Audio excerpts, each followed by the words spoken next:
Welcome in, everyone, to the Rightside of Campus. It's Football Friday here at SBR Forum and SBRPicks.com. Today's Friday, October 6, 2017. I'm your host, Big Man Campus, joined by my co-host, Donnie Rightside. Donnie, Football Friday. October's here. The weather at some point will cool down, I feel like. It feels like August, but either way, it's October 6th. How you doing today? Good, man. I want to bust the hoodies out this time of the year. I want to wake up with that cool, crisp air. You know, it's football season. I wake up here. You're right. We might as well be on South Beach right now, Jeff. Yeah, and I've heard it will cool down next week, but I feel like I'm ready to smell the wood burning and, have a little chill in the air when you go outside. You can maybe keep your door open while you're watching the game, your little sliding glass door. Not go right now, Donnie. It's pretty warm out, which isn't great. But welcome in, everyone out there. If you're listening, we do appreciate it. Make sure you hit the like button, subscribe, comment, say hello. A lot going on today. We're going to break it all down here on a Football Friday. Donnie, we'll chat a little baseball, so it's not exactly a full Football Friday, but we have to talk baseball playoffs, Donnie. That's a must here today. Yes. So last night, an interesting game, a game that again defied the laws of Thursday night football. I mean, no one thought that we would see. You told me before the game that game would be 19-14. I would have told you you're fucking nuts. Correct. But again, it's hard to cap a Sunday or a Thursday night football. We were right on the side, depending where you got it. I actually bet it, Donnie, at 6. Nice. I bet it on Wednesday, but what were your overall thoughts of the game? Odd game for sure. You know what I'm most disappointed out now? Truth be told on that, I mean, many people watch all the shows here. I gave out Tampa Bay a lot early in the week at 5.5. Roundtable play was 5.5. I did Fantasy Sports Network 5.5. The rightness, I should say, of getting the right number. Look at how it just pans out when you least expect it. Long term, it doesn't always win, but long term, as long as you're getting good numbers there when they cross over some, interesting, 5.5 was right off the bat. Me and Jeff, we talked about it earlier, Jeff, in the week. As soon as it popped up 5.5, I was like, I'm actually really surprised it's that high. Let's get on it. We both did. Unless you got it, Jeff? Maybe like 2 o'clock in the afternoon yesterday. You probably got 4.5 or less. But the most disappointing thing to me in that game, Jeff, was Jameis Winston. This was his game. I got you at home. New England defense, not very good, so to speak, so far. Tampa Bay's defense kept them in it, and he missed time and time again on easy throws. I couldn't believe it, Jeff. I thought this was going to be a breakout game for him. One of those where, New England's been struggling defense. You guys could throw for 400 yards. It's a Thursday night. It's hard to prep for. But I could have easily saw, 290 yards, 3 touchdowns, and here comes Tampa Bay. And I got none of that from their offense last night. And thank God, Jeff, that they had Dougie Martin back in the lineup. Otherwise, I don't even know if they would have got first downs in that game. Yeah, I do want to point out, I think this just has to be mentioned. Todd Monken, I don't know who decided to make that signing at offensive coordinator. I'm not sure what billows they picked him out of, because there's about 50 people I would pick over him in college football to lead my team if I'm an NFL team. I thought his play calling was dreadful, but overall, Winston didn't play well. He had a big fourth quarter, but listen, Donnie, New England gave you the opportunity to hang around in the game. And if you're Winston, you have to seize that opportunity. He wasn't able to do that. And look, this is one of those games where, in my opinion, it came a lot down to the kicking game. You have to make at least one of those field goals. If you make one of those field goals, you're in a situation here to win this game instead of having to go for it all at the end with a couple passes that didn't have a chance. They did the 2-minute offense great at the end. It's a shame they didn't have the opportunity to just kick a game-winning field goal there. Give yourself a much higher percentage chance of winning the game. For me, Donnie, you can't not make 3 field goals. Look, I get the 56-yarder. Okay, fine. It was right before the half, which I don't even know you should kick that. You should have just threw to the end zone. It was probably a better opportunity. But then you missed 2 other field goals, one of which was from 31 yards. I don't blame the kicker. Winston's got to be better. He has to be more efficient, and a lot of that had to do with, I think, bad play calling. But he was poor himself. The kicking game was bad. My whole thing, more or less, is New England not being able to put Tampa away. What was up with that? New England, I thought should have won this game by 17 points. The way it was looking. What the hell happened to New England's offense last night? I think they're definitely feeling they they have weapons still, but what happened to this offense last night? It just Yeah, I mean, Jeff, if you look at it from a whole, look at Tampa Bay's defense. I mean, you basically have McCoy out there and not Hargreaves. Who's the other? The Grimes. You have 2 football players on that defense that are worth anything in the NFL. And New England struggled to put them away. Amendola had a great game over the middle. It was kind of funny just watching because it seemed like the 15-yard play over the middle was there all game long for New England, but they couldn't put the game out enough. You know, Brady gets sacked, he fumbles, Brady throws an interception. Very rare for them to have 2 turnovers like that. But you're right. I mean, New England just couldn't put that final foot on the gas when they needed first downs. They weren't getting them. And again, it is a product of playing on a Thursday night. It's just hard to play after only a couple days of prep and seeing what you're going to get out there. But you're right about that. This is Tampa Bay should have won this football game. If you would have told me coming in New England would play football like that, I'd like Tampa Bay is going to win this game pretty easily outright. But Tampa Bay was bad last night. It's a tough way that they lose this game because they're at home. They really could have seized a nice win here. I mean, New England continues to have not being really on the same page. Their offense plays well, but they can't get a stop. Their defense plays well and they can't score. I mean, it's kind of been a weird season for New England so far. But this was the Bucs' opportunity. Luckily, it's not a conference matchup or anything. But overall, I mean, you had a big game. I mean, look at these numbers on offense, Donnie. Deshaun Jackson, 100 yards receiving. Brate had 68 yards. There were a lot of guys that committed. Doug Martin had a pretty good game.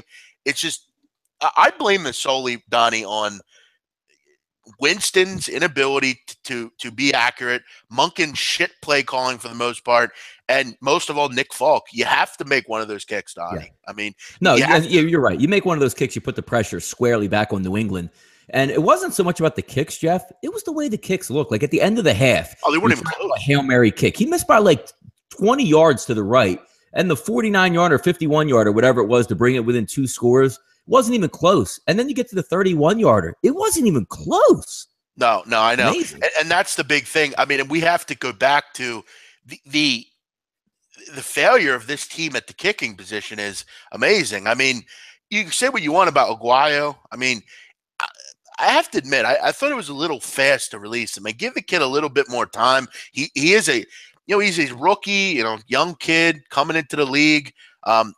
And then to fire him on national TV, I thought was a little bit in poor taste, if you ask me. But now they're paying for that, Donnie. They can't.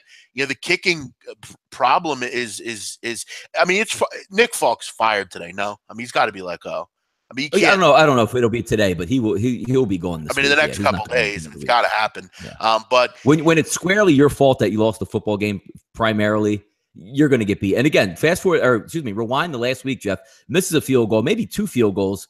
I forget, versus the New York Giants. But if you remember, the last field goal of the game, now granted, offsides penalty was going to be on the Giants, but he had like a 30-yarder, and he snuck it inside the left upright by like 1 inch. I mean, he's just been – when you're Jeff, in any sport you play, if your confidence is blown, you're done. And as an NFL kicker, if you're not sure like where the ball's going, you got to go, man.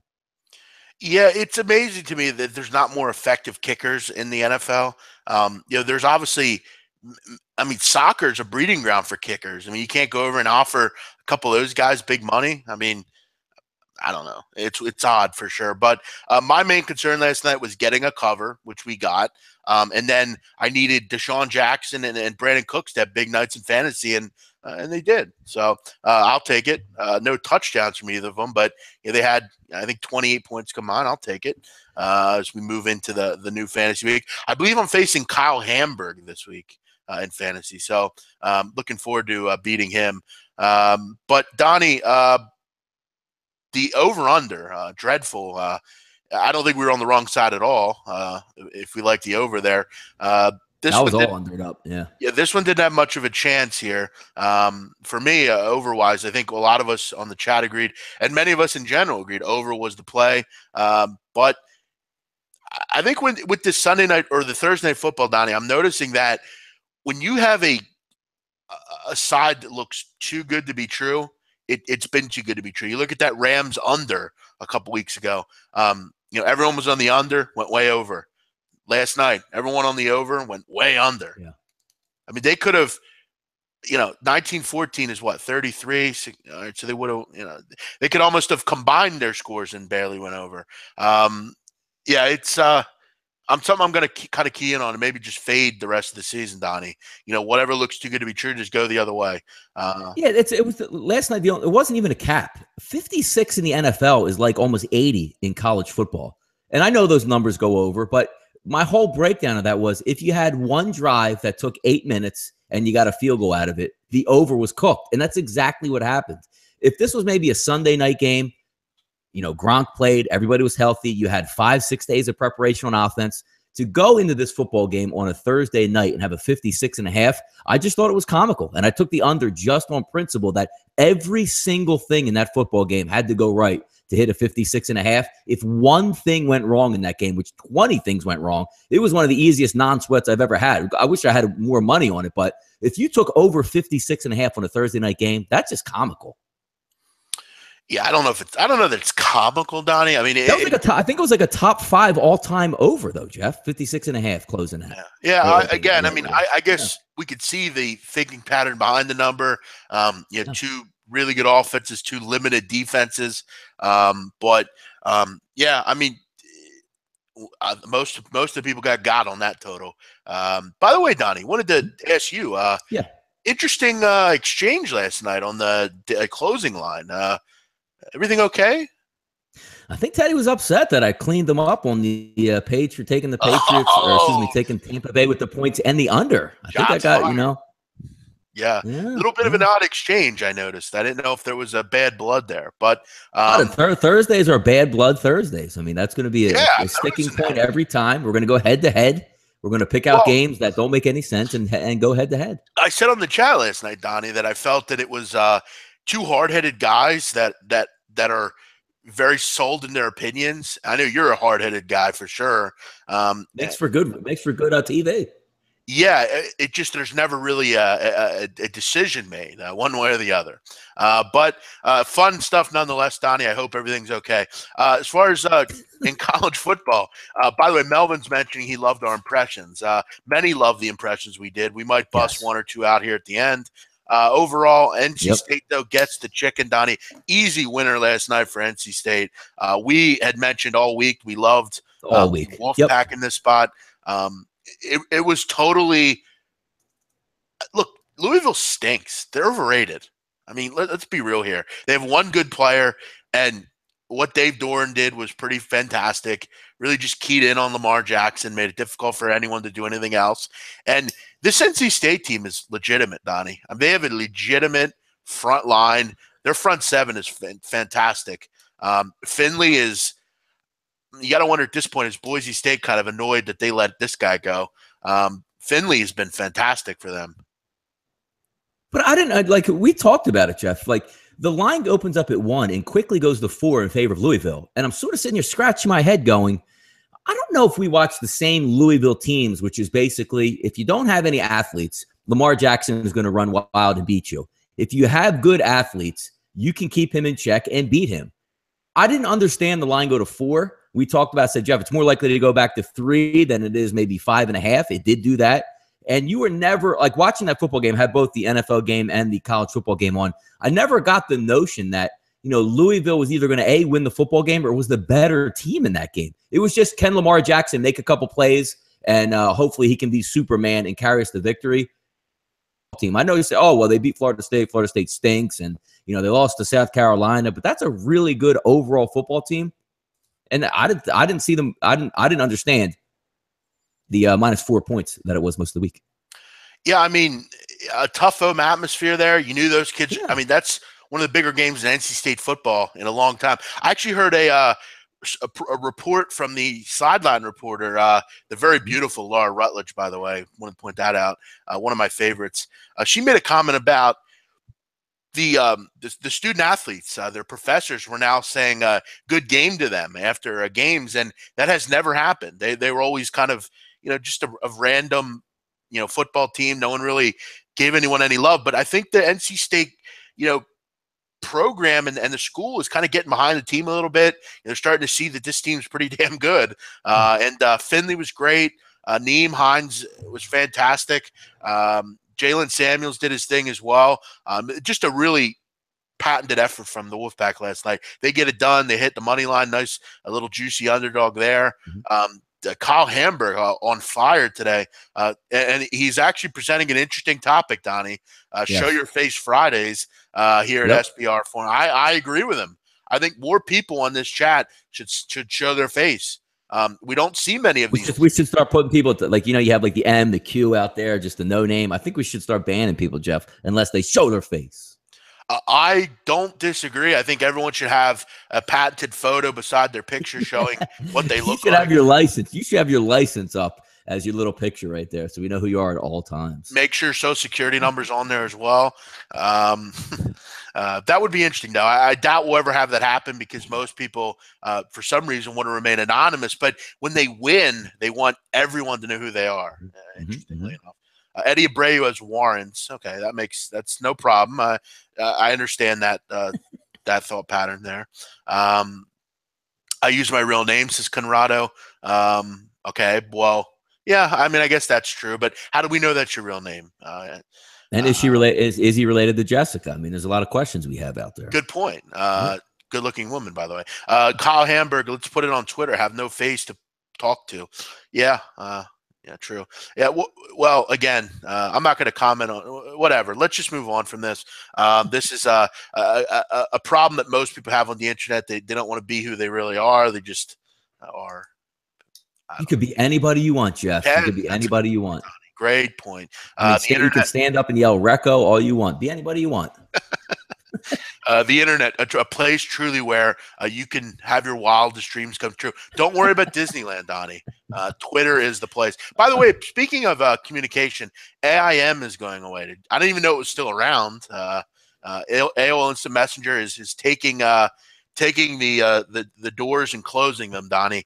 My childhood was filled with many nights on AIM, chatting with my screen name, and for me, that was. Like anyone in my age, like that was a huge thing. Are you an AIM guy? That was a little before. I never had it. No, never. Nope, did not. Yeah. As far as for me, and I know a lot of people, some of the guys in our age group knew about AIM. Donnie, it was literally like Twitter of our generation. It was a good way to chat. My screen name was PM Playa 215. There you go. Makes sense. Going down memory lane. We don't know anything about Donnie or Big Man, how much they bet or how many clients they have. That's not relevant or germane at all to the discussion. I need to put my tax returns out there. I definitely have to share my many emails. That's something I definitely need to do. As far as let's move on and chat with some real listeners here. Donnie, let's talk about baseball. Cynthia's in here. Welcome in. Mr. Say 10, what up? Mr. Say 10, Donnie, your boy. Yes. He definitely won't take his mask off. No, guy, he's not today. I saw he was dumping on New England in the second half, taking team totals. If I could put that GIF up right now, man, I'd be putting it all over there for that guy. Reese Heaton, I came here to learn the meaning of life. It was promised in the description. Where's my free T-shirt? Get this guy a T-shirt, please, will you? Jeff, I was asked to give my address about a month ago for swag. It has not come yet. Are they, Jeff? Are they driving it up through Central America, through Mexico, and to the East Coast? They got stopped at the border and asking where you're going with where you're going with that. The frogmen got him, Jeff. Frogmen got all our stuff, man. Yeah. I have no idea, Melvin. I don't know her. I can't comment on her. Donnie, baseball last night. We were right on one, wrong on the other. I was wrong on the other. Yeah. Yankees. I went over. Yeah, 1-1. Yankees no-show last night. A game in which I thought it was integral that they win, but they weren't able to do it. Now they got to face Corey Kluber with your boy CC on the mound today. Astros get a nice big win. Donnie, does Jose Altuve prove that he's the best player in the fucking majors last night? I mean, we've been talking about this guy for – he's the best. He's the MVP. It's not even close. Yeah, amen. And guys, I do want to point out, get your games in. I have East Carolina, Temple. Someone's asking about that. We'll get to all the games here. We're just kind of reliving last night, and then we'll get into tonight's because last night's scores – are important to today's matchups. Donnie, 205, which is great. You have four MLB games today. Red Sox, Astros right back at it. Pomeranz, Keuchel, For me, Donnie, I'm leaning with the Astros yet again here. I'm not big on laying this big number, but at 150, what do we got? Actually, it's up to 177. I'm not big with the Boston Red Sox against lefties. Pomerantz making a playoff appearance here on the road. Keuchel's fantastic at home. I'm just not really willing to step in front of Houston right now. I don't like betting against that lineup. For me, if I don't like Houston, I'm just going to pass here. I'm not getting in the way of this team. No, if you're looking square again, I'm just going to keep that square train rolling. It seems to be, unstoppable right now. So I'll go Keuchel. I'll lay the minus 177 to Chris on the money line. And again, Jeff, I'll also go over 8.5. I like Pomerantz. He's been good, but he's a lefty. And going against the Houston Bats, they're going to shred whoever goes against them. I'll lean on that as well. So I'm going to go home team minus 177. I'm going to over 8.5 in that game. Yeah, I don't hate that play either. I definitely in this game I'm all over Houston. Yankees, Indians. Donnie, I mean, Gabe and I were discussing what we thought the line would be in this game. I thought it'd be like 180-ish. I mean, it's up to 235. Wow. Listen, I'm not being a homer here. I'm going to take a shot with the Yankees again. I mean, in a playoff game, I know it's Kluber, but the Yankees have a weird way, Donnie, of always doing pretty well against aces. I don't know why. They usually hit these kind of guys well. And as far as a guy like Nick Turley, they can't ever hit, or someone like that. Small punt play on the Yankees here, a game in which if they lose, it's pretty much going to be a wrap for them. I mean, it's too high for minus 235. It's two playoff teams here. If I had a free wager and you said, Jeff, just pick the winner of this game, of course I'm going to lean towards Cleveland, but I don't want any business of laying that much. And this is one of those games, if we look, CeCe Sabathia, veteran guy. He's been to Cleveland before. He's been in the playoffs before. I can't stand the guy, but if you're going to match up him and Kluber in this one, I'll actually take a swing, Jeff, on the under in the first 5 innings. If we're looking at, 7, you're probably going to get 3.5 that range. I'll take a swing on the under in that one, figuring out both of these guys come out pretty crisp tonight and not a lot of runs scored early here. Sure. No, I can see that. Why are they so low? Do these guys suck? Common knowledge, we suck. I mean, everyone knows that, Donnie. I mean, we're two of the worst sports bettors in the world. I'm not mad that my Winston MVP went down. It was a 55-1 bet. I wasn't really expecting it to come in. I thought from the standpoint of a big season, I could see it happening. Sorry. I guess I'm upset, Donnie, that my 55-1 ticket's not coming in. How are you going to eat today, Jeff? How am I gonna fulfill my lifestyle here, knowing that loss went down? Why am I hating on CC? I'm not sure. I didn't hate on CC. Did you, Donnie?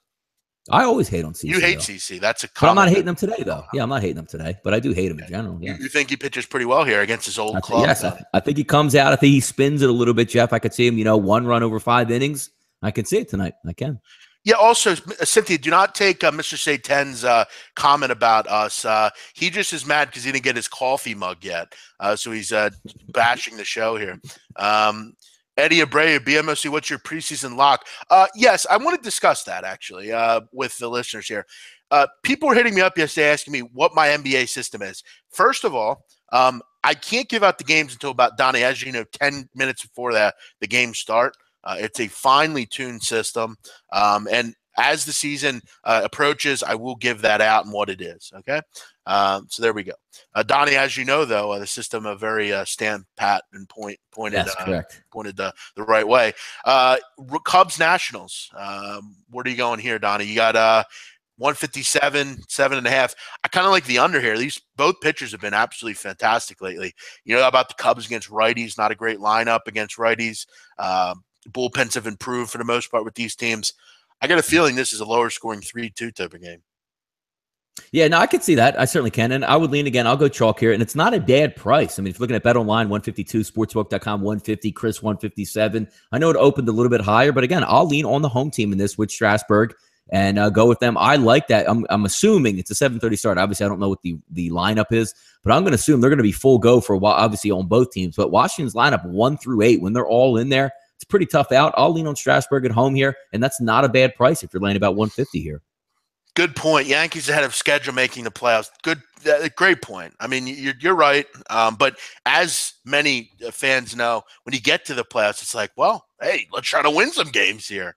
I don't know if it'll happen, but a good point nonetheless. Donnie, one other one here. Diamondbacks Dodgers, a huge number here. Absolutely huge number. 265, total 7.5. Kershaw against Taiwan Walker.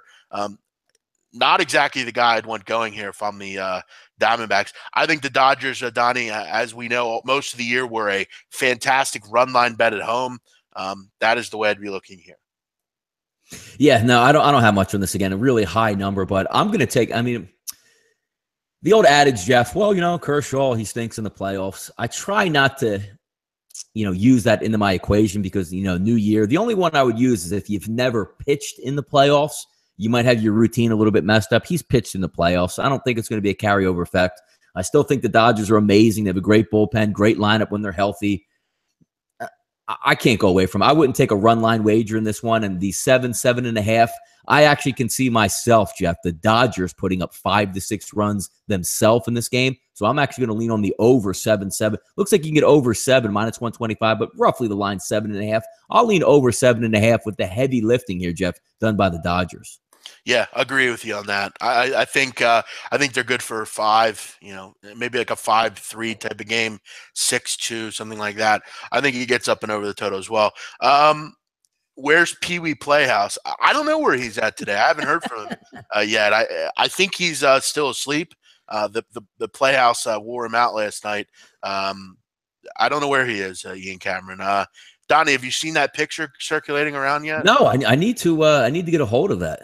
Yeah, I actually tweeted that has to be out. Used in certain situations for us. Yeah, I actually tweeted it out earlier.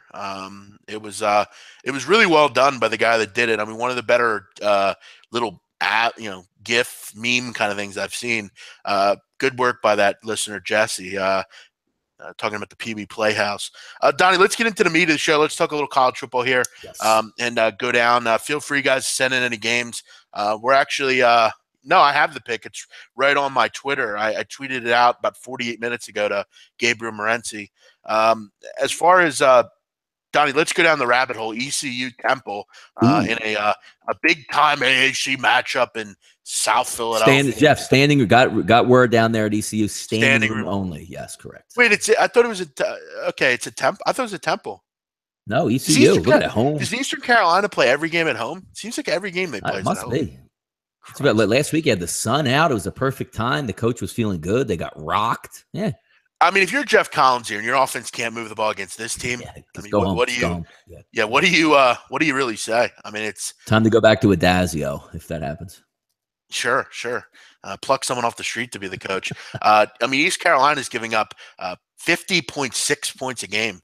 I will say this: I like their offense. I like Syrk. I mean, he's solid. It's a good offense. Yeah, solid offense. I'm actually going to go out on a limb here. I think it is this bad in Temple right now. I can't say I have the balls to take East Carolina. It's not going to be a premium play or anything, but I kind of like them here. I mean, Temple's given me no reason to think that they can move the football. I mean, they couldn't really move the ball against UMass. I mean, South Florida's a pretty poor defense. Couldn't move the ball at all in that game. I mean, Villanova, they had struggles moving the ball. This is going to be the easiest defense they've faced. But if you're Jeff Collins, I think you're losing sleep nightly knowing that if you can't move the ball here, you're going to have a lot of trouble this year.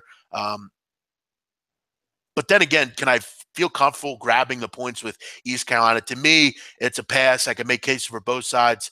As a Temple fan and supporter, I will root horribly that they win here. This would be embarrassing, Donnie. Yeah, the defensive, I mean, we've all seen it. I mean, you're getting shredded by teams like, Connecticut that can move the football up and down the field on them. The only question I have is if this was last year's Temple team, Jeff, last year's Temple offense would put up 40 on ECU and laugh at ECU's offense. Like similar to almost what Virginia Tech did to ECU. But the problem is just because you have a bad defense, you still need players that can exploit that bad defense. What was the reason, Jeff, why we loved South Florida last week? It wasn't the wide receivers. It wasn't the running back. It was an up-tempo with a quarterback that could break it at any moment. And they had 2 or 3 touchdowns that went, 60, 70 yards right off the bat. Temple doesn't have that at quarterback. You can't just – the one thing ECU can stop, Jeff, is if you line up Rockwell Armstead and you said, I'm going to run you up the middle. Okay, 4 or 5 yards a clip, that's fine and good. But can they get to the perimeter and hit the home run like you can do versus ECU? That's the problem I'm having if you want to back Temple or even take the over 60. I think ECU is going to be able to put up points, but it all matters if you can force ECU into that up-tempo game that they like to play and go back to back. But I don't know if Temple's that type of team, Jeff, that can go 4 plays, 72 yards. Yeah, this is a real clash of styles here. I mean, you have a team that really just wants to slow it down, run the football, try to get that going, and another team that just wants to bomb away. I'm hoping they can find some sort of something in the passing game tempo. It's a tough game to predict. I would avoid. I need to know your opinion. Who's likely to ruin my parlay? Someone will ruin your parlay, surely. But let's go through the teams. Will Memphis lose? No. Will Michigan lose? No. Though they do struggle to beat Michigan State. You throw away all the stats in that game. That game's always interesting no matter what. Do I think UGA loses? No. Notre Dame's an interesting one. Brandon Wimbush is a game-time decision. Carolina stinks, though. I don't even think they even have a quarterback that Notre Dame just goes in there and beats up on North Carolina. They stink. Yeah, on the road at UNC they're really injured right now, UNC. That's the main problem. You were right about Chaz Surratt from game one. I mean, I watched him where he's athletic. I said, let me see what he can do. Then I go there and watch that Duke North Carolina game. He just looked like a quarterback that had no idea what he was doing out there. So, I mean, you've seen North Carolina go this year, Jeff. I mean, that offense is not a well-oiled machine that you've seen the past 2-3 years. No. It's really poor. And, defensively, they are back to being poor again.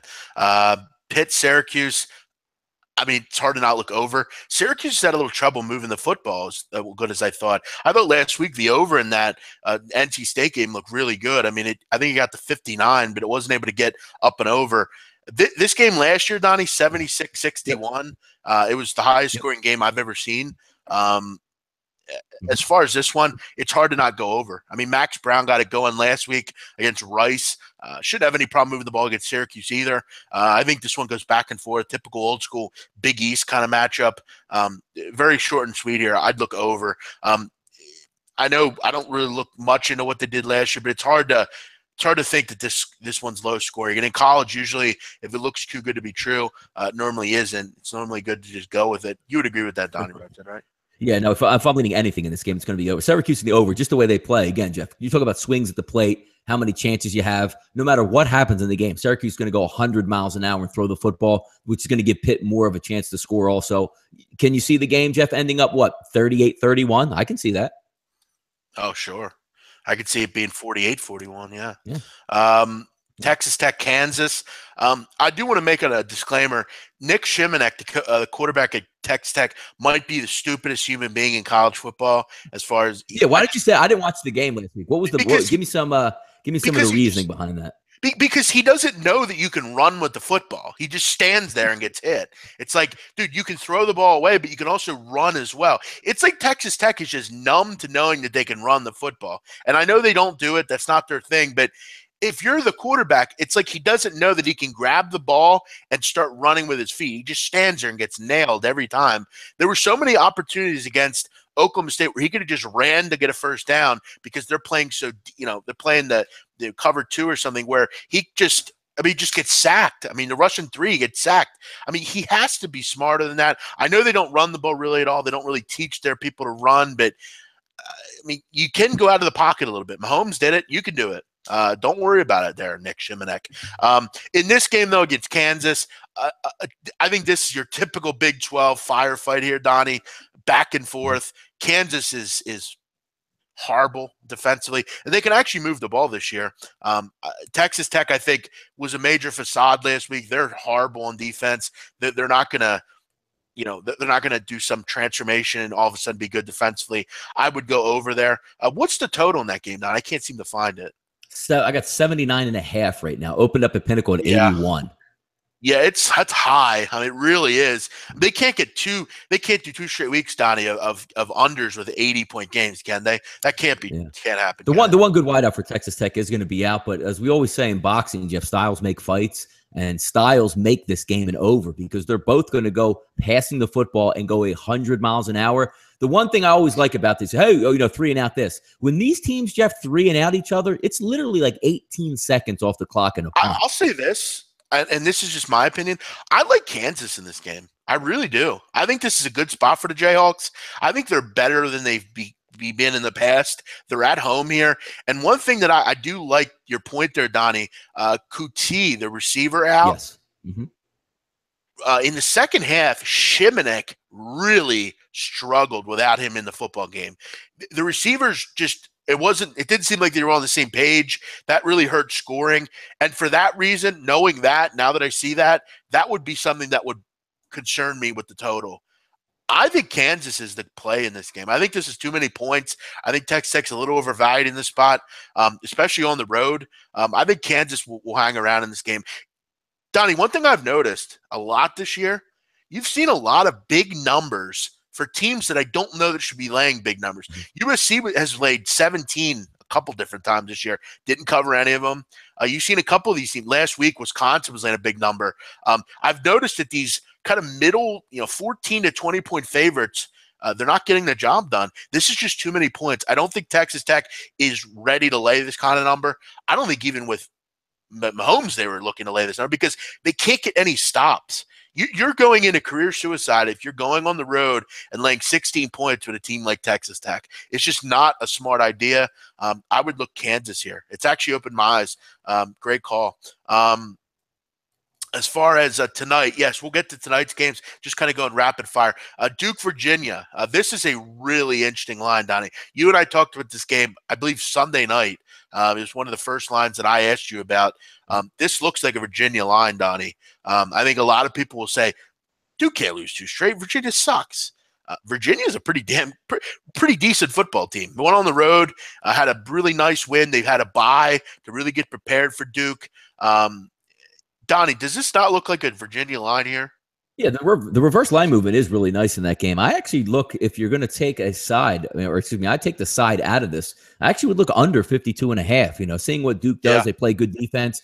And the home run factor is not there for Duke, Jeff. I mean, you watched them play this year. It's literally, let's get 3 to 4 yards, maybe 6 yards on a pass. TJ Ramming I don't know if that hip is still bothering them, but they have no explosive threat on that team. A running quarterback, Daniel Jones, who's not very fast. So he's not, going to Quentin Flowers and just bust it 55 yards.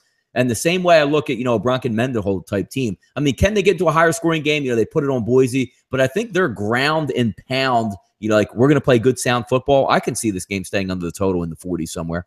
Yeah, and Duke is a solid defensive team. Didn't really show it last week, but one thing we also have to talk about is this is going to be a great atmosphere down in Virginia. I mean, this is a game where I think you'll see a little bit of an interest here from the fans. I mean, this is another team that's been mired in poor football for a long time. Kind of a win last week that was kind of big for their program. I mean, finally that quote-unquote signature win out on the West Coast. And we know Boise's not great, but for this program, it's a big win to take home. And this line just stinks to high heaven. I mean, Duke was everyone's, darling last week.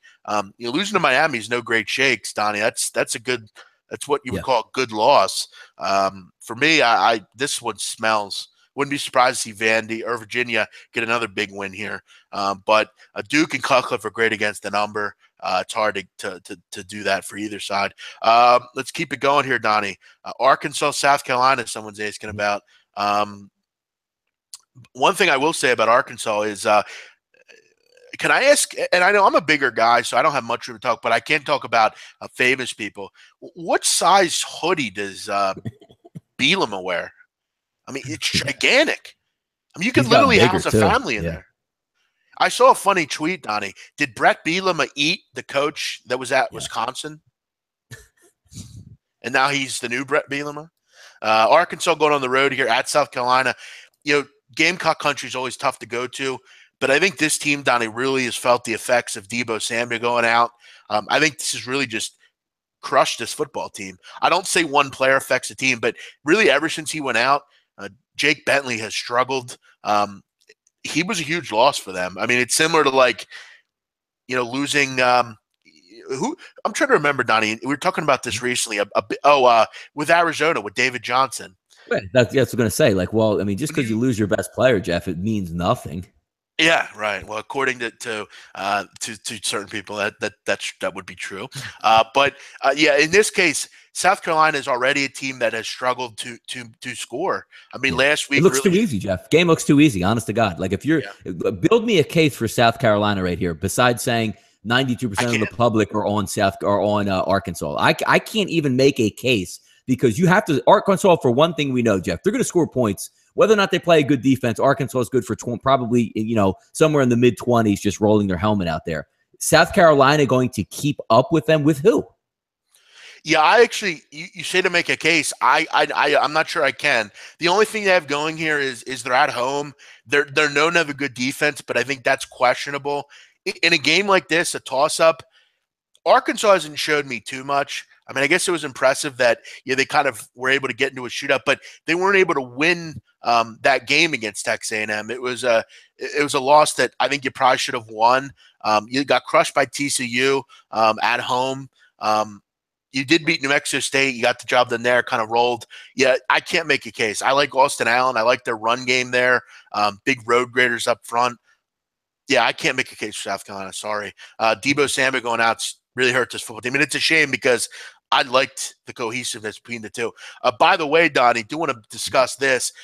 And I got to tell you, if you're a Georgia Bulldog fan, you are going to be really happy over the next couple of years. Justin Fields, the #1 quarterback in the country, #1 player in the country, committed to Georgia today. That is a huge get for Kirby Smart. I mean, that's huge because, getting a quarterback of this caliber down in SEC country, I mean, they don't really have – I mean, it's not a high-level quarterback factory down there.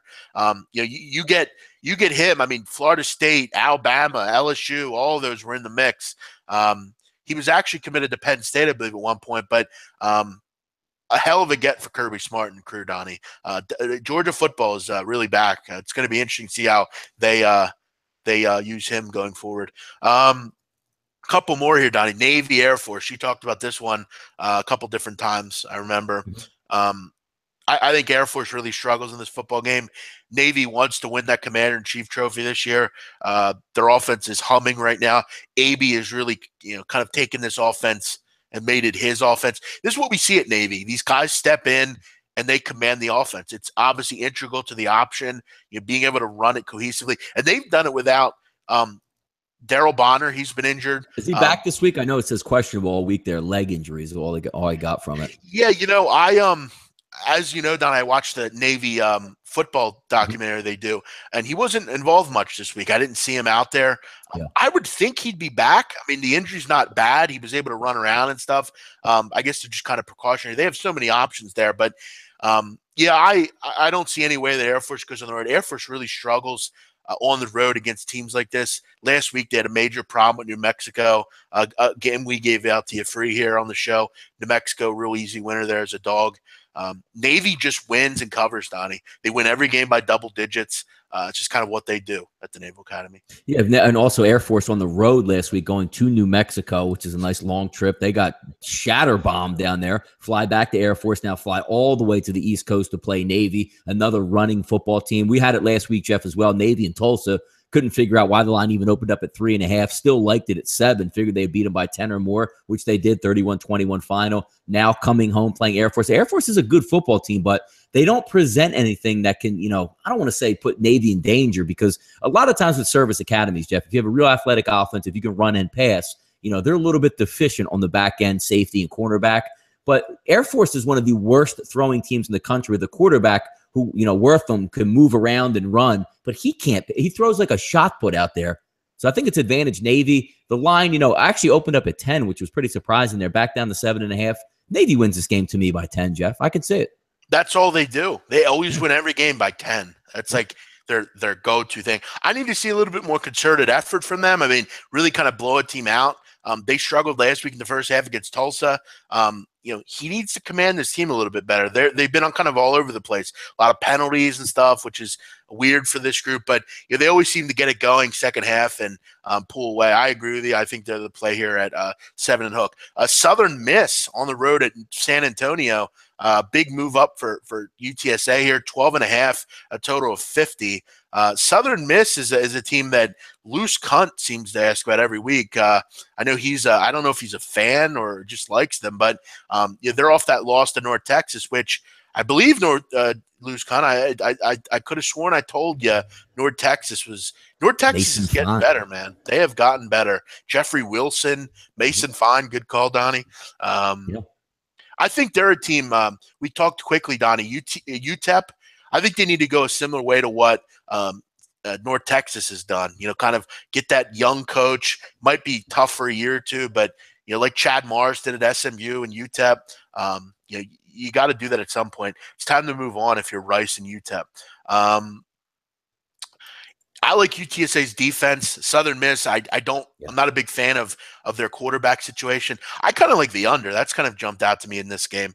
UTSA plays pretty damn good defense, only giving up 13.5 points a game. How about that, Donnie? Yeah, no, they're a good football team. I mean, I was looking in this game. One of the games I do have circled of about maybe 7 or 8 games that I'm still trying to break down. But that line is what brought me to the football game because I'm looking at it and going, wait a second. Line opens up at 9 or 10. Shoots up to 13.5. Chris has it at 12.5. Sportsbook at 13.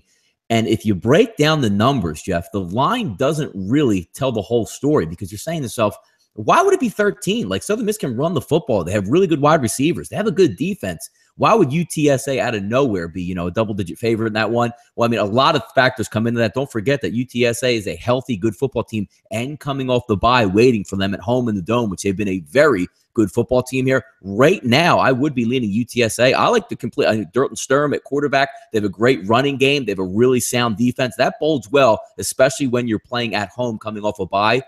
And that's where I'm leaning right now. I haven't fired on the game yet, but there's a reason why odds makers put that at double digits. And I'm trying to dig in to find a little bit more. But the more I watch these games, UTSA is a good, complete football team. Yeah, and you kind of seen, I think, what Southern Miss is. They were a bit of a fraud in the first 3 games. Look great in their pass defense against UL Monroe and Southern and that crap. And then they face an offense that can move the football gashed through the air. It's concerning to me with an offense here with Dylan or Sturm and with the running game and with the weapons they have. It's concerning to me. I think we kind of saw what Southern Miss's true colors were last week. I mean, they got crushed. 43 points you gave up. Through the air, they had trouble. So yeah, I kind of want to agree with Donnie here. I think it's a pretty smart bet here with the Roadrunners. Let's keep it going, Donnie. What do we have here? Plenty of time. What's the other one? The smaller game somebody asked about that was a while up there. I actually like this game and taking a look at it. FAU at ODU, Jeff. Yeah, ODU, I want to make clear, and I've told this to Donnie. Donnie asked me, why does ODU struggle so much to move the football? And I said, well, because Blake LaRussa is not a good quarterback. And Donnie, they're second worst in the country in completion percentage. They just can't throw and move the football, ODU. And it's baffling to me why they don't just run the ball with Lowry and Cox. 2 really good running backs. I don't understand the thinking pattern there. Florida Atlantic blows. They're a bad defense. I'll ask you, Donnie. You've been keyed into this game. What are your thoughts?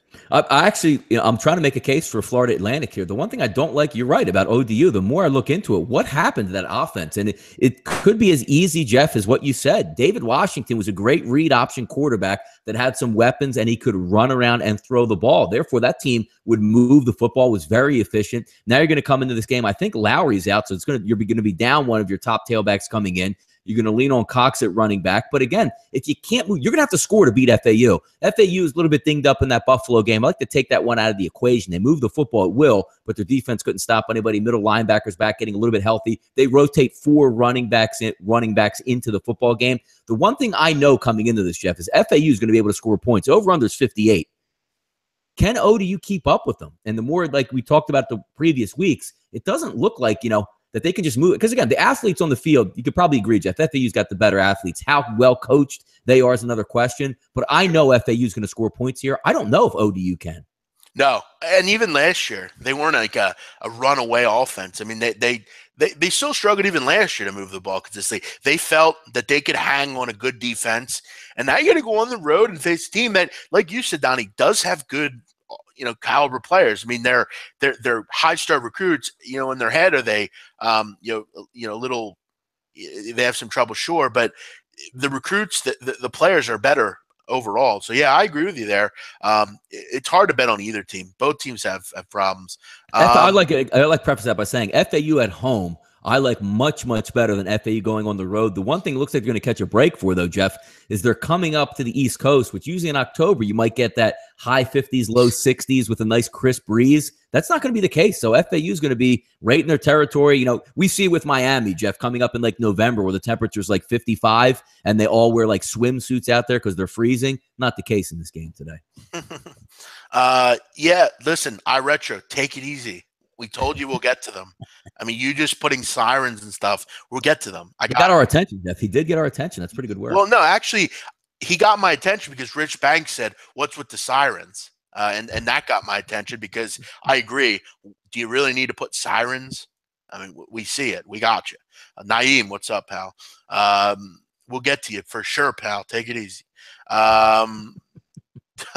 Jim Marino asking, what's our favorite over? What's the best over or highest over? Donnie, you were not far off last week with your South Florida ECU. Not yet. Would it come? Maybe that third or fourth highest scoring game. I think a couple games niched it in there, but it was definitely a top 5 of the week. I think the highest one was UMass, Ohio. I think that one was highest at 57-50. Let me look down the card here. Let's see if I can pick one off. I mean, the Kansas game is going to be up there just by default. They're going to go 100 miles an hour in that football game. It's going to be decent weather, too. Yeah, I'm going to probably go off the beaten path here for some reason. I'm going to look towards – shit, man. I hate being put on the spot like this because it's hard to just pick just one. Donnie, maybe a TCU, West Virginia getting up there. Both teams run fast. You can probably see them both getting in that high 30s, low 40s range. I'll go on a limb here. Tonight's game, honestly. Memphis, UConn looks to be a track meet. I actually like Memphis in this football game overall. I think they pull away in 44, 48-31 or something.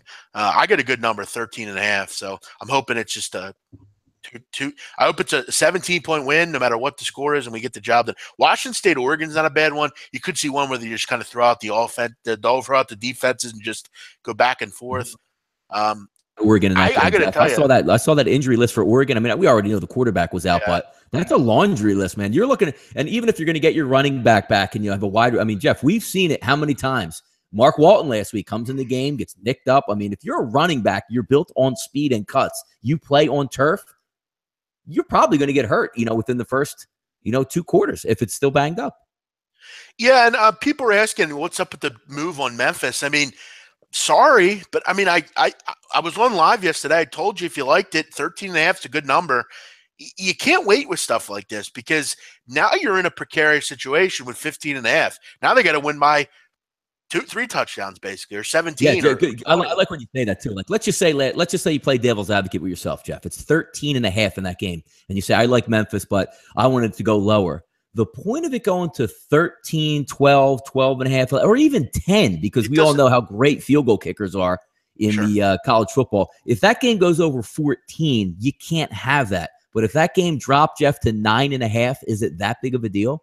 And the point of the matter is people will say like, well, why do you care, if you expect to be a blowout? It's the point that it's not that I don't think they're not going to win by 21 or more, but I don't want to be in the situation, Donnie, late where they're up 22 or something, some random number. They're up 44-22. And I have if I would have bet 13.5, because a late touchdown wouldn't bother me. I'm not necessarily looking at, do I not think it's a blowout? Sure, I do. I think they win by 20 plus here, Memphis. But on the last drive of the game, I've been in too many bad situations where I didn't get a great number, and I'm instead sitting on 15.5. Even though they might win by 20, I might be in that bad situation late where if that late touchdown comes in, I'm screwed. And I look forward to those things as well because I don't want to be in that shitty situation late. I just sooner enough get the right number because whether it goes to 13, 13 and a half, or even whatever. I know it's under the 2 touchdown mark, so I'm not concerned about it. That's why when you see like an 11 number, sure about getting that number right away, because it's not going to go up to 14. That would be a gigantic move. So I'm not in the concern in college of getting the number right away a lot of the time, especially right now. And it's all about the number. Whatever, like Donnie, if you see a 14 or 13 and a half, I'm going to move on that pretty quick, because most times probably should have come in and grabbed that favorite, and that's going to go up to 15 and a half, where it is correct. now. Yeah. But especially in a mismatch game. If you have 2 like decent football teams, at the 4-point spread, but if you have a Memphis and a UConn, which I don't know, the buyback on UConn, okay, so they buy it to 12 and a half. I mean, what did that get you anyway? You just want it under 14, that's all. Yeah, interesting point, Salty Dog. That could be a really high-scoring game. UL Lafayette, Idaho, that's a good point. UL Lafayette is the worst overall scoring defense in the country. Going to go to Moscow to play the Idaho Vandals, who, I mean, Donnie, Matt Linehan's been there about 8 years. Yeah, he's been there a long time. They can move the football around as well. Huckworth. I mean, you have guys in there that have been there, it seems like, since 1993. So you're right. Sure. Yeah, it's amazing.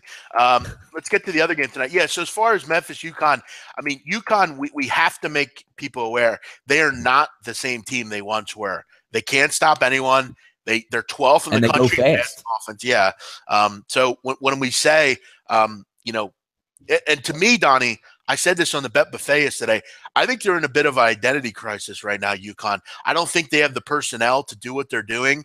They're throwing a ton. They don't have a quarterback that can throw, really. He's very inaccurate. It's just a weird team right now, and I think they're going to be in trouble here, especially against a team in Memphis who was just embarrassed on national TV. They've really not had – I mean, the whole Memphis thing, they've struggled. I think this is a game you have to get right in if you're Memphis. This looks to me like what it was last week for SMU. Maybe a close game at half, but they pull away in the game late and win by 20. Boise, BYU. What an ugly game this could be, Donnie. Bo Hodge is out. Mangum is supposedly. I don't know how solid. Yeah, be leery of that probable where the guy is going to put his pads on and be the third string quarterback, but they won't tell you that. Yeah, that's college in a nutshell there. So I would go nowhere near this game, because this is what college coaches do sometimes. They're a lot more they're not as good with info. They'll say someone's in, and then you won't see him, or some random guy will get an injury 5 minutes before the game, and all of a sudden you don't see him in the game, and you wonder where the hell is Justice. Yeah, they pull the old Mac trial, Jeff, which is always my favorite. Watch coming up on Tuesday and Wednesday nights when Mac starts their Maction, where they will literally put the player in pads in pregame and then come out of the tunnel, and the guy just has his jersey on and nothing out. Get ready for those shenanigans. They're my favorite. And basically, here's what will happen if Mangum isn't effective, which, let's be real, I mean, he wasn't really effective when he was in there as is, and he's injured. So what are you really getting? Coy Detmer Jr. would be the next in line. Yes, Coy Detmer Jr., the son of Coy, and nephew of Ty Detmer. I look under in this game. I think under looks pretty solid. I think Boise's a team that struggles. They really do. I don't like their offense, really. It's just kind of blah. They got to go on the road here. Had a couple weeks to think about the stunts they've pulled lately. I would go under. Neither game I love. The only game I'd really key in on would be Memphis. I think the over looks pretty good. But again, with the over in that game, you kind of missed the boat as well. That was down in the early 70s. Now it's into the mid 70s. So you're definitely losing some value here. Hey, Jeff, by the way, quick question here for you. Just quick NFL here. 459, 460, Tennessee, Miami. Looks like opening lines are coming out. Chris and Bet Online -3 for Tennessee. Does that mean Mariota is going to be playing in this football game? That's the possibility. Yeah. Now, let me ask you a question here. It's -3 and it's double juice. I'm going to say right now, if for some reason this line pops up that they're betting it to 3.5 with your quarterback who likes to run and use mobility with a hamstring injury, would you be not out of your mind to just snipe Miami at 3.5 and just sit on that? Well, here's the problem here. Here's the problem you have with Mariota. Mariota's made the point that he wants to play in this game. Mike Mularkey, I get the feeling, is a total pushover, and he'll say, well, all right, Marcus, whatever you think, and he'll Jeff, it's the hamstring. You've heard me talk about the go out hamstring on a guy who needs to run and, break loose and hit top end speed. That's a nightmare. Mm-hmm. I agree with you. I agree wholeheartedly with what you're saying. I think Miami's a good play here. I would grab a shot with him at the 3.5. I liked it at 3 as well. I don't know that he's going to be effective even if he does play. So I'm not really say even if he does play, Jeff, he's on a little bit bulky. You have a home dog in Miami, a wounded animal. Who wants to play? I hate Jay Cutler, and I wish they didn't have Jay Cutler. But if you're going to give me a bulky quarterback, a bulky defense, and then go down, because, say what you want about Jay Cutler and the Dolphins offense. If Jay Ajayi is right and those 3 wide receivers are healthy out there, they can score on Tennessee. I agree. Leftover pizza, do you eat cold or reheat? Cold. Cold. Yes, there you go. Quickly, I want to throw these out there. Someone's asking, what do we got here? Someone asking, where's Ippolito out here? Sal Ippolito, great name.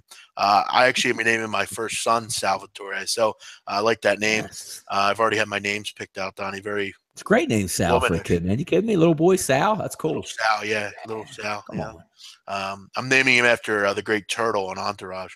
That was his real name. Big man, throwing a Hail Mary. I took Serbia, Austria tie. Good luck, man. I'm not on that game, but I'll root you in. 2 teams that really need to win. Donnie, I want to make it clear, these last 2 qualifying days for World Cup is the final 2 days. So, if anyone's interested there, you have the weekend matches here, and then you have early next week, you have the matches as well. So, some teams punched their tickets yesterday. England gets a late goal from the great Harry Kane. It was big for my bankroll, Donnie. And then that one comes in. Scotland also got a big goal as well. They're on the precipice, hopefully, of getting in. I'd love to see that Scotland team move on. For me today, I'm on what am I? I'm on Albania +3.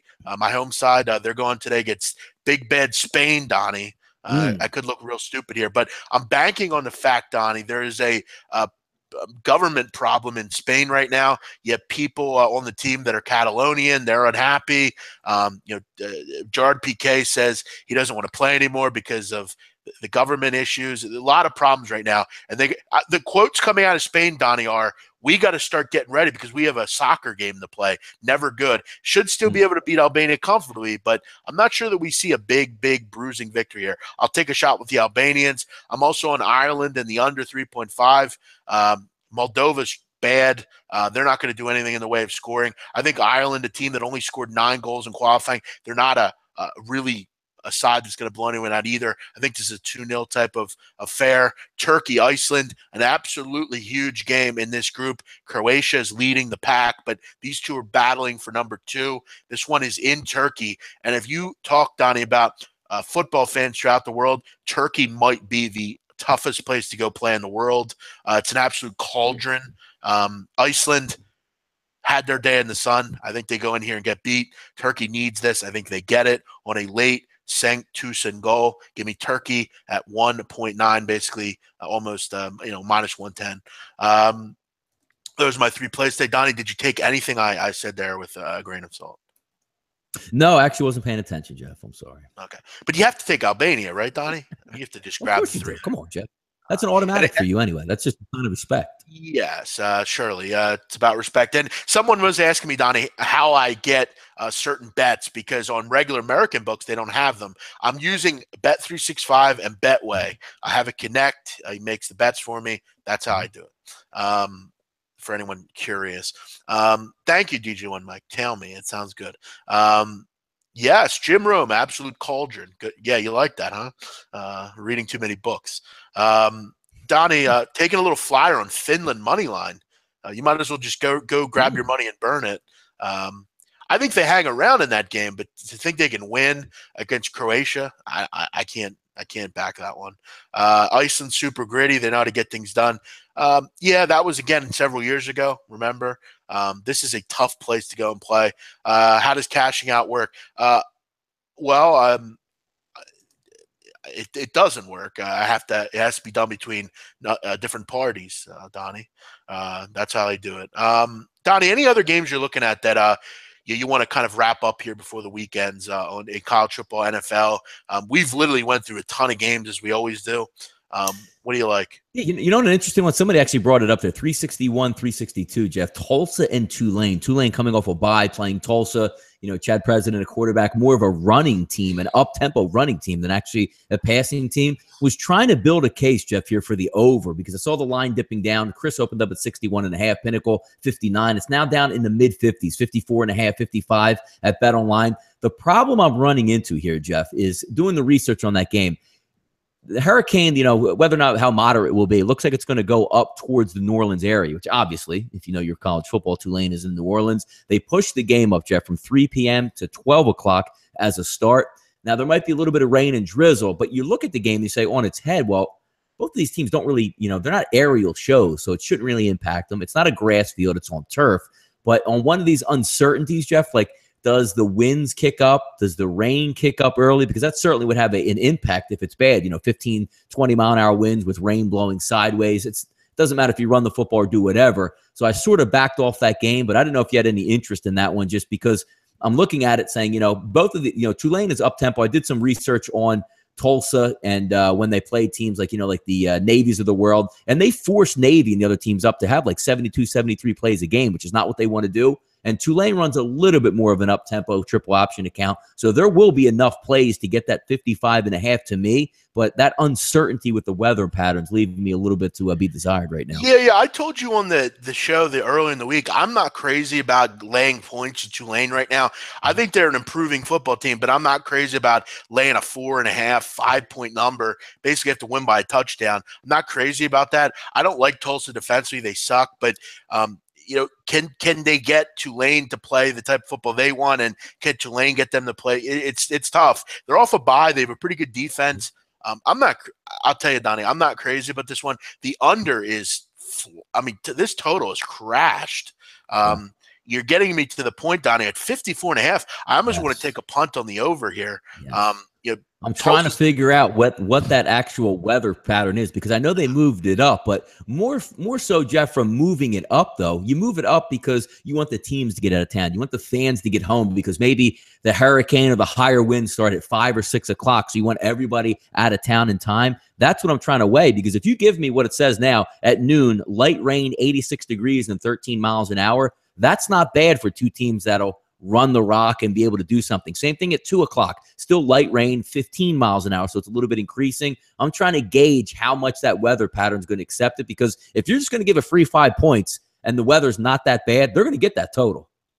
Yeah, the only concern, Donnie, and as I've said before, you're basically, you know, playing at 11 a.m. in this game. That's another concern here. I mean, I'm not a big fan of exactly. Everything. You're right. Everything gets thrown off in this game. And is it one of those games where even the refs are told, you know, behind the scenes, like, hey, look, man, if they're close to out of bounds, keep the clock going. You know, if they have, you know, this or that, you know, like, don't call a penalty. You know what I mean? Like a lot of stuff goes in because when you're dealing with, we got to get this game over with and everybody out of town and breathe a sigh of relief. Everybody's on like a little bit different wavelength there. Yeah, it's an interesting dichotomy in this game. Quickly, Donnie, there was an interesting. Oh yeah, QQQ Wilson. The feds are watching BMOC. Yeah, I'm the only person that bets on sports in America. I forgot. Donnie, come on. I mean, maybe you know what, Jeff? Pick one more game here, Jeff. I think actually is interesting, and one of your teams that you like. 347, 348. Minnesota and Purdue. Interesting game. I mean, opened up -4. Purdue coming off the bye. Minnesota gets beat last week. Markel Jones back for Purdue. The one thing that's given me pause, I believe there's 2 guys, especially Bentley, Jeff, out for the first half with targeting suspensions. So you lose a little bit on your defense from Purdue. But if I look at this game as a whole, I love the fact Purdue's favored by 4. The line is staying at 4. And I think Purdue is actually the better football team off a bye and at home here. Yeah, but you're losing guys that you really can't afford to lose. I mean, that's the problem. Purdue is a team that I think is – I like what they've done. I made that clear. But defensively, I'm not sure what you have there, Donnie. I think Minnesota's kind of fine under the radar, to be honest. I like what they do defensively a lot. I'm not. Both their starting quarterbacks are out for this football game, Minnesota. Yeah, that's tough. I just don't really like to bet against Fleck, so I kind of just will avoid this game. Flex, I think, is a really good coach, really good game day coach. I'll avoid it. Purdue should get the job in here. They need a bounce back after that Michigan game. Both these teams off a bye. Should be a good one. But the public's all over Purdue in this game. Donnie Rightside. Let's. You want to go through several impressions here before we go? Someone's saying bad beats, bad bets, bad for the books. No, we gotta save that for spontaneous shows. Like, BMOC, we have a nice, we have to stall. We can do that.